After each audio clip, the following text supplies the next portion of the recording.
मेहनत और संघर्ष ऐसे दो मित्र हैं जो व्यक्ति को अपने जीवन में आगे ले जाते हैं, अपने लक्ष्य और सफलता तक पहुंचाते हैं। सही समय पर किया गया परिश्रम व्यक्ति को जीवन में उचित स्थान तक अवश्य पहुंचाता है। इसलिए अपने समय को व्यर्थ न करें, समय का सदुपयोग करें, समय का सम्मान करें। आइए जान लेते हैं क्या है आज की तिथि, वार और नक्षत्र, और समय का ज्ञान लेने के लिए देख लेते हैं आज का पंचांग।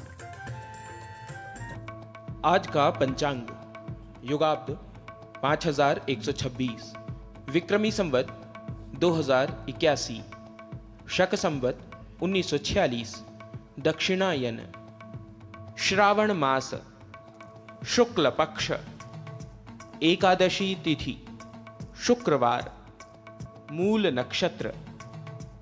आज का दिन आप सभी के लिए मंगलमय हो। शिक्षा वह दीपक है जो व्यक्ति के जीवन को प्रकाशित करती है, अज्ञानता के अंधकार को दूर करती है। इसलिए निरंतर ही ज्ञान प्राप्त करते रहना चाहिए और विकास के मार्ग पर बढ़ते रहना चाहिए, वो भी सकारात्मक विचारों के साथ, क्योंकि सकारात्मक विचार ही वो मार्ग हैं जो हमें ज्ञान के प्रकाश तक ले जाते हैं, जीवन को रोशन करते हैं। एतत् कार्यममराः संश्रुतं मे धृतिः क्षमा सत्यधर्मानुवृत्तिः ग्रन्थिं विनीय हृदयस्य सर्वम् प्रिया प्रिये चात्समं नयिता। मनुष्य का कर्तव्य है रचना करना, इंद्रियों और मन को वश में करना, सत्य एवं धर्म का पालन करना तथा सभी पूर्वाग्रहों को त्याग कर हर किसी के साथ समान व्यवहार करना, चाहे कोई उसे पसंद करे या न करे। Man's duty is to create, control the senses and mind, follow truth and religion, and give up all prejudices and treat everyone equally, whether anyone likes him or not. माथे पर तिलक लगा देना, मन में न कोई अभिमान रहे, हर कर्म करूं कर्मठ से मुझ पर तेरा वरदान रहे। कहा जाता है कि तिलक लगाना इसे सम्मान का प्रतीक माना जाता है। भारतीय संस्कृति में तिलक लगाने का विशेष महत्व है। चाहे कोई महत्वपूर्ण कार्य के लिए जाना हो या फिर किसी पूजा उत्सव में शामिल होना, विशेष तौर पर माथे पर तिलक लगाने का विधान है। कहा जाता है कि इसका वैज्ञानिक तर्क ये है कि इससे व्यक्ति की एकाग्रता बढ़ती है।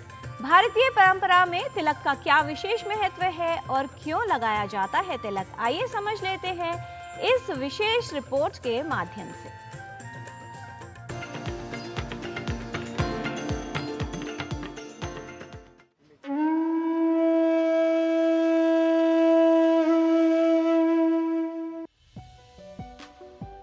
हमारे सनातन धर्म में तिलक की परंपरा वैदिक काल से चलती आ रही है।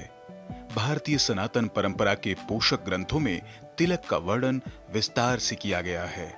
मस्तक पर लगाए जाने वाले तिलक की परंपरा भारत में अत्यंत प्राचीन है। सनातन धर्म के अनुसार मनुष्य के मस्तक के मध्य में विष्णु भगवान निवास करते हैं, इसलिए तिलक भी इसी स्थान पर लगाया जाता है। तिलक के बिना कोई भी कर्म पूर्ण फल देने वाला नहीं होता है। इसलिए भारतीय संस्कृति में सबसे पहले जब हम कोई शुभ कर्म करते हैं तो तिलक लगाने की परंपरा है। कहा जाता है कि ललाट के मध्य में भगवान विष्णु का वास होता है और दाहिनी ओर ब्रह्मा का तथा बाईं ओर भगवान रुद्र का वास होता है। इसलिए मुख्य रूप से तिलक हम ललाट पर लगाते हैं। भारतीय संस्कृति में तिलक यानी टीका किसी भी प्रकार की पूजा, हवन, अनुष्ठान, मांगलिक कार्य, धार्मिक समारोह, विवाह, कथा, व्रत और अन्य शुभ कार्यों में सफलता प्राप्त करने के उद्देश्य से लगाया जाता है। इसे प्रायः शरीर के 12 विभिन्न अंगों जैसे मस्तक, ललाट, कंठ, हृदय व नाभि आदि पर लगाया जाता है। ब्रह्मवैवर्त पुराण में कहा गया है, स्नानम दानम तपो होमो देवता पितृ कर्म च तत्सर्वम निष्फलम याति ललाटे तिलकम विना। अर्थात स्नान, दान, तप, होम तथा देव व पितृ कर्म करते समय यदि तिलक न लगा हो तो ये सब कार्य निष्फल हो जाते हैं। तिलक करते वक्त हाथों की अलग उंगलियों का इस्तेमाल होता है। ये तिलक करते वक्त अलग अलग उंगलियों का इस्तेमाल यूं ही नहीं होता, बल्कि सनातन धर्म में हर अलग उंगली से किए जाने वाले तिलक का अलग महत्व होता है। ब्रह्म पुराण में एक वर्णन मिलता है। वह वर्णन है, अंगुष्ठः पुष्टिदः प्रोक्तो मध्यमा पुष्टिकारिणी अनामिका अन्नदा नित्यम मुक्तिदा च प्रदेशिनी। अर्थात अंगूठी से जब तिलक लगाते हैं तो उससे पुष्टि की प्राप्ति होती है। इसका मतलब कि हम जो कर्म करते हैं, अनुष्ठान इत्यादि करते हैं, पूजा पाठ करते हैं, व्रत इत्यादि करते हैं, उसमें बहुत सारे कर्म पुष्टि के लिए होते हैं। दूसरा कहते हैं मध्यमा। मध्यमा यानी बीच की जो अंगुली होती है, बीच की अंगुली से तिलक लगाने से व्यक्ति को तुष्टि मिलती है। तुष्टि का मतलब संतुष्टि, व्यक्ति संतुष्ट होता है। आगे कहते हैं कि अनामिका अन्नदा नित्यम, और अनामिका को अन्न देने वाली अंगुली कहा गया है, और देवता के पूजन में इसका विशिष्ट रूप से प्रयोग होता है। भारतवर्ष में तिलक अक्सर मस्तक पर लगाया जाता है। कहा जाता है कि मस्तक पर जहां तिलक लगाया जाता है वहां आत्मा अर्थात हम स्वयं स्थित होते हैं, जिसे हम अपने चिंतन मनन का स्थान भी कहते हैं, तथा इस स्थान पर तिलक धारण करने से बीटा एंडोर्फिन व सेरोटोनिन नामक रसायनों का स्राव संतुलित मात्रा में होने लगता है, जिससे उदासीनता व निराशा के भावों का नाश होकर मस्तिष्क को शांति प्राप्त होती है। जिस प्रकार तिलक लगाने का ढंग एवं स्थान का महत्व भिन्न है, उसी प्रकार विभिन्न द्रव्यों से बने तिलक की उपयोगिता व महत्व भी अलग अलग हैं। सौभाग्य सूचक द्रव्य जैसे चंदन, केसर, कुमकुम, हल्दी आदि का तिलक करने के पश्चात उस पर संपन्नता का प्रतीक अक्षत लगाने से सात्विक एवं तेज पूर्ण होकर आत्मविश्वास में अभूतपूर्व वृद्धि होती है। मन में निर्मलता, शांति एवं संयम आदि का वास होता है। यद्यपि भारतीय परंपरा में हर संप्रदाय की अपनी एक विशेष तिलक पद्धति है, तथापि विभिन्न होते हुए यह तिलक मानव मात्र के विकास हेतु ऐक्यता को पुष्ट करते हुए सभी का मार्ग प्रशस्त करते हैं। राजमंगल पांडे के साथ जनेंद्र सिंह की रिपोर्ट, डीडी न्यूज।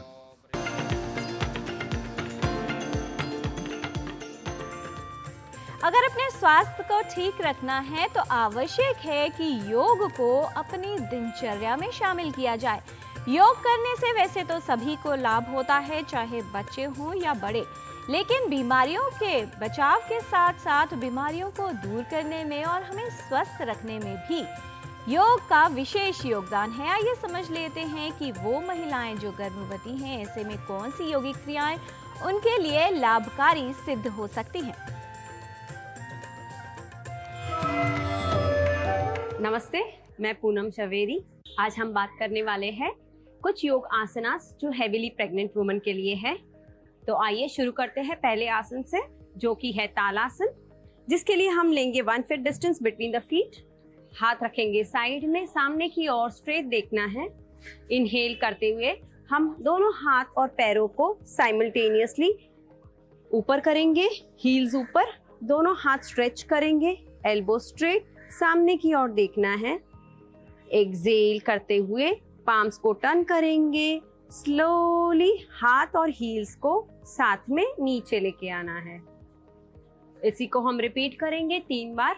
तो अब हम शुरू करने वाले हैं सेकेंड आसन, जिसका नाम है कोणासन 2, जिसके लिए हम पैरों से लेंगे 2.5 फीट का डिस्टेंस। टोज इन, हाथों को साइड में, सामने देखना है। धीरे से लेफ्ट हैंड को ऊपर की ओर लेके जाएंगे। इनहेल करते हुए राइट साइड बेंड करेंगे, यहीं पे थोड़ी देर के लिए रुकेंगे। ब्रीथ करेंगे। एक्सेल करते हुए स्टार्टिंग पोजीशन पे आ जाएंगे। टर्न करेंगे पाम को बाहर की साइड और धीरे से नीचे लेके आना है। सेम हम रिपीट करेंगे दूसरी साइड पे। राइट हैंड को टर्न करके उसको ऊपर की ओर लेके जाएंगे। यहाँ से इनहेल करते हुए हम लेफ्ट साइड बेंड करेंगे। थोड़ी देर रुकेंगे। Normal breathing. एक्सेल करते हुए सेंटर में आएंगे। टर्न योर पाम्स आउट और धीरे से रिलीज कर देंगे साइड से। तो करते हैं तीसरा आसन जो कि है पर्वत आसन। हम बैठ के करेंगे। आइए बैठ जाइए। इसके लिए हम क्रॉस लेग पोजीशन में बैठ सकते हैं। पर्वत आसन के लिए हाथ लेंगे साइड में, palm facing in the front, हथेलियां सामने की ओर। इनहेल करते हुए दोनों हाथों को ऊपर लेके जाएंगे। दोनों पाम्स को टच करेंगे, हथेलियों को ऊपर की ओर, फिंगर्स को और सामने की ओर देखना है। बैक को स्ट्रेट रखेंगे। यहीं पे रुकेंगे नॉर्मल ब्रीदिंग में थोड़ी देर के लिए।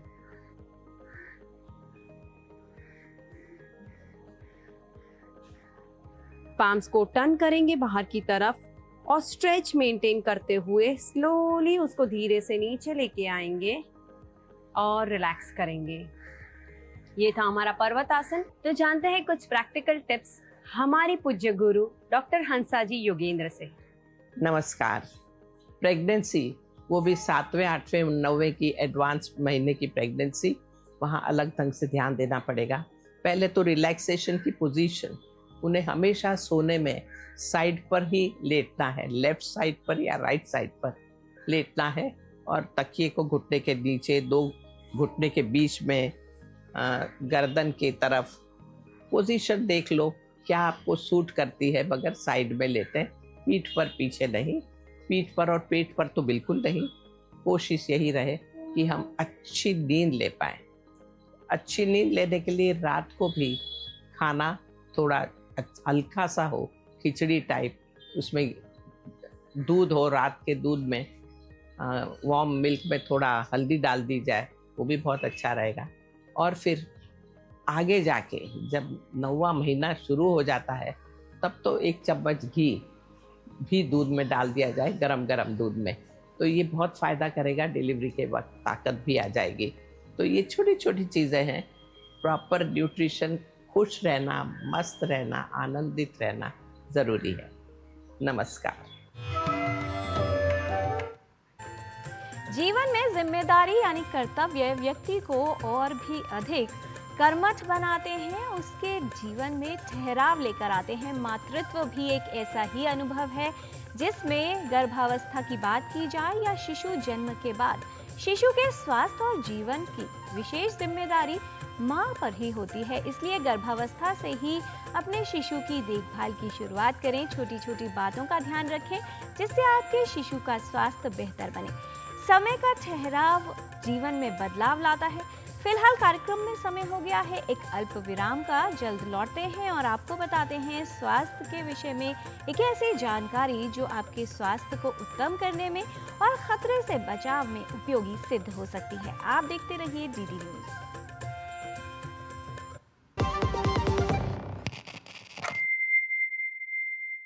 जय भारत, जय भारत, जय भारत, जय जय भारत। आसमान पे हम छाएंगे, जो करना है कर जाएंगे। रोक सको तो रोक के देखो, अब ना रोके जाएंगे। जय भारत, जय भारत, जय भारत, जय जय भारत। सोने की चिड़िया था अपना भारत, हमको ज्ञात है। फिर ऐसे ही भारत का निर्माण करो तो बात है। देश बड़ा है हर मजहब से, युवा शक्ति का नारा है। विकसित भारत हो अपना, अब ये संकल्प हमारा है। अपने हर संकल्प को हमको सिद्धि तक ले जाना है। इस दुनिया में भारत की सभ्यता का परचम लहराना है। जिस मिट्टी पे जन्मे हैं हम, उसका कर्ज चुकाना है। हर भारतवासी को अपना अपना फर्ज निभाना है। अग्नि जैसा ताप हो जिसमें अग्निवीर बन जाता है, और वायु की गति से चलता तो तेजस कहलाता है। भगत सिंह या वीर शिवाजी या सुभाष हो बलिदानी, हो पटेल अब्दुल हमीद, सब ही थे हिंदुस्तानी। मातृभूमि पर मिटने वाले एक नहीं कई लाख हैं। जय भारत जय भारत जय भारत जय जय भारत। फिर होगा भारत अखंड, तुम कदम बढ़ाओ नहीं रुको। सीमा पर जो आंख दिखाए, आंख दिखाकर बात करो। साहस तेरा हो अपार, ऊंची परवास हिमालय से। गर्जन भारत माँ का हो, जो शंख बजे देवालय से। माँ की कोख का मान बढ़ाना, वीरों हिंदुस्तान के। वंदे मातरम, वंदे मातरम। जय भारत। मैं क्या जी, सब जानते हैं, जहां दिखे मारियो, अपना समझ के खा लियो। स्वाद से सबको दीवाना कर दे, दीवाना कर दे। पताका चाय, गजब का स्वाद। सुरक्षा की गारंटी हर चीज में जरूरी है, चाहे वो मुश्किल स्टंट हो या अच्छी फसल। इसलिए ले आइए IIL के ट्रैक्टर ब्रांड का शिनबा, जो देता है सुंडी और ट्रिप से सुरक्षा की गारंटी। ब्रेक के बाद आपका स्वागत है। आमतौर पर छोटी मोटी समस्याएं जो होती हैं उनको लेकर हम लापरवाही करते हैं, उन पर गंभीरता से ध्यान नहीं देते। गला खराब होना एक इतनी आम समस्या है जिसे अक्सर ये समझा जाता है कि मामूली बात है और स्वयं ही दवा ले ली जाती है। लेकिन यदि गला खराब होना और बुखार जैसी समस्या 5 से 15 वर्ष की आयु के बीच हो और इसकी गंभीरता बढ़ जाए तो एक बड़े खतरे को आमंत्रित कर सकती है और कारण बन सकती है रूमेटिक फीवर यानी आम वादी बुखार का, जिसके कई गंभीर परिणाम हो सकते हैं। ऐसे में यदि ये संक्रमण स्ट्रेप्टोकोकल ए बैक्टीरिया के कारण हुआ है तो आवश्यक है कि इसका सही उपचार किया जाए, जिससे रूमेटिक हार्ट डिजीज या रूमेटिक फीवर जैसी अवस्था से बचा जा सके। क्या होता है रूमेटिक फीवर यानी आमवाती बुखार? आइए समझ लेते हैं इस रिपोर्ट के माध्यम से और ये जान लेते हैं कि क्यों आवश्यक है इसका सही समय पर सही तरीके से उपचार करवाना।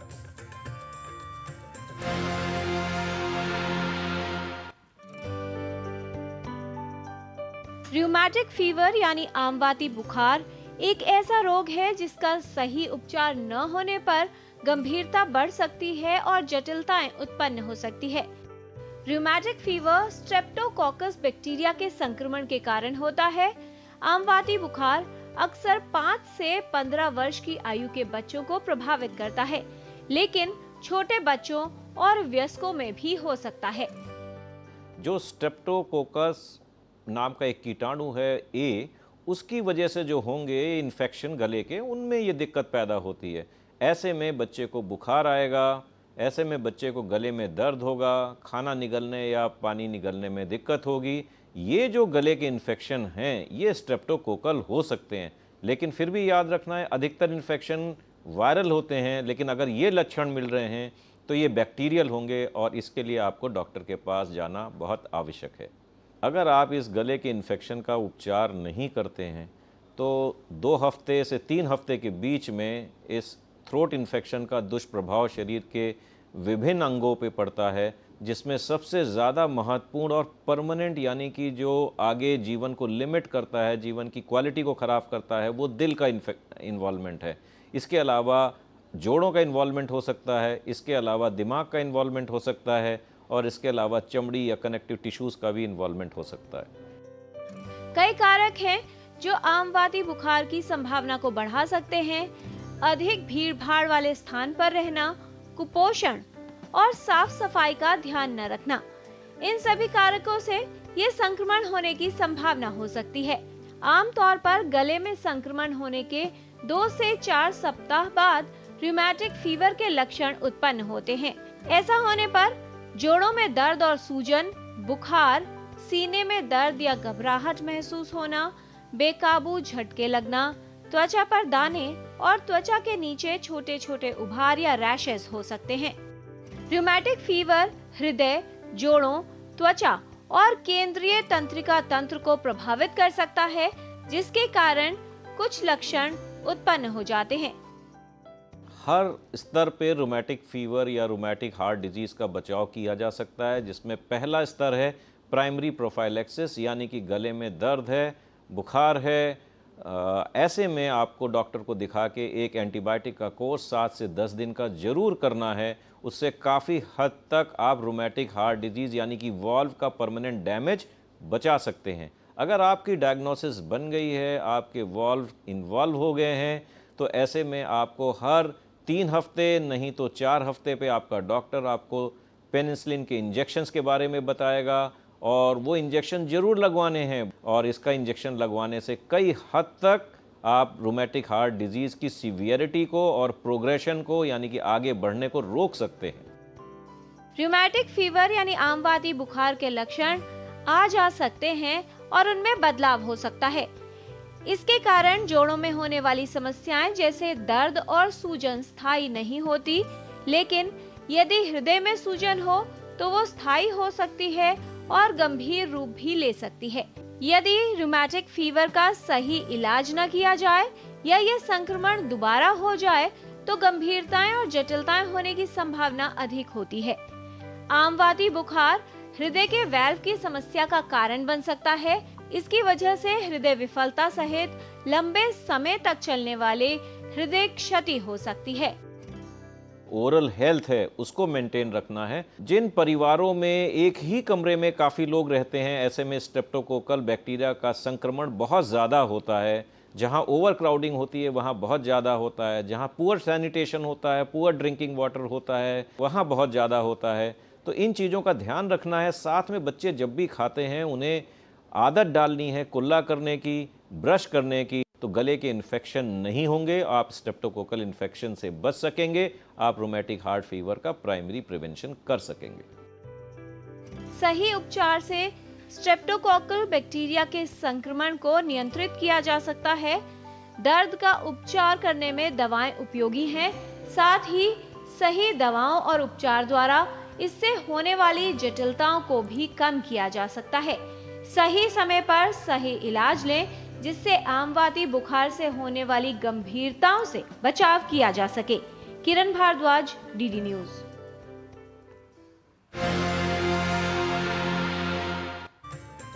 स्वास्थ्य को लेकर सतर्क रहें और ज्ञान पाते रहें। तो संस्कृत पाठशाला में चलते हैं हमारे सहयोगी गवीश द्विवेदी के साथ और लेते हैं संस्कृत का ज्ञान।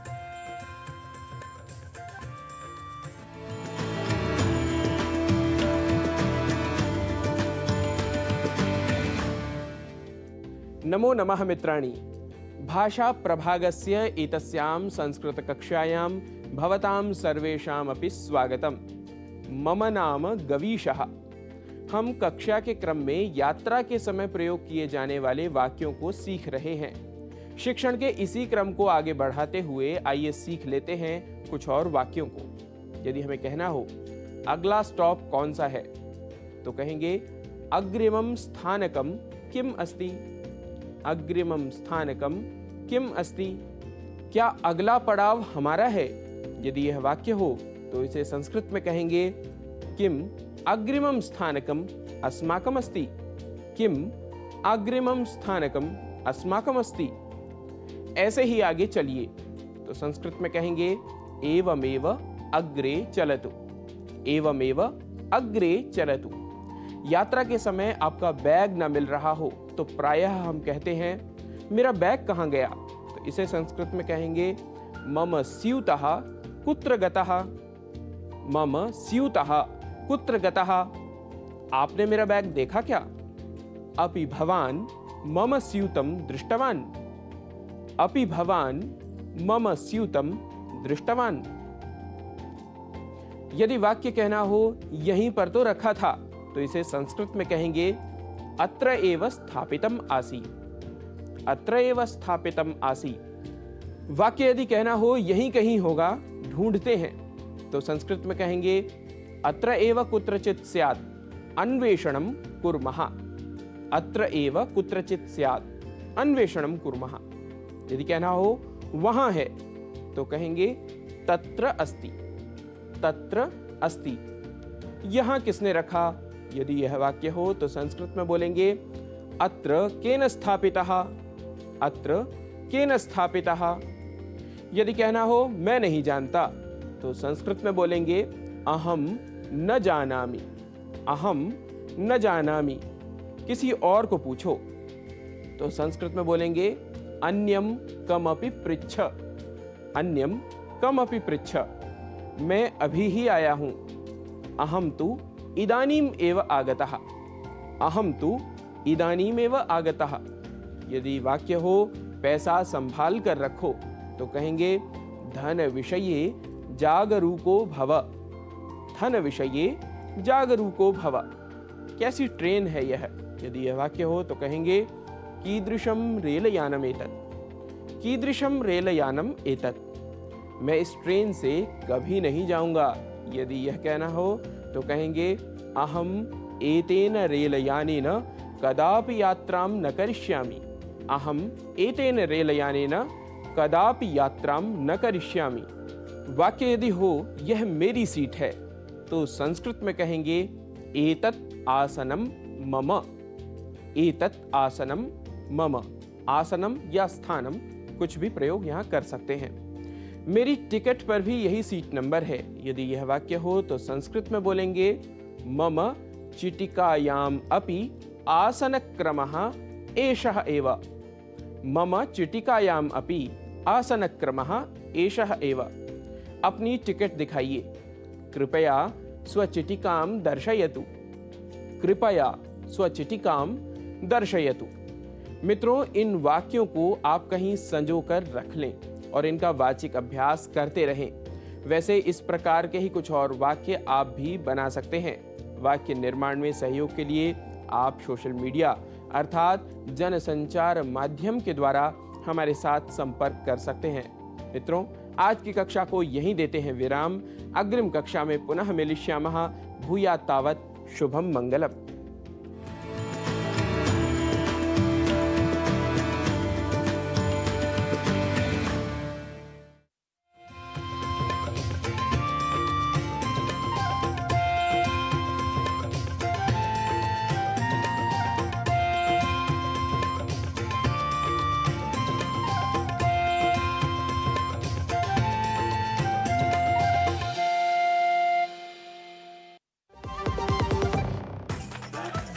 मैं क्या जी, सब जानते हैं, जहां दिखे मारियो, अपना समझ के खा लियो।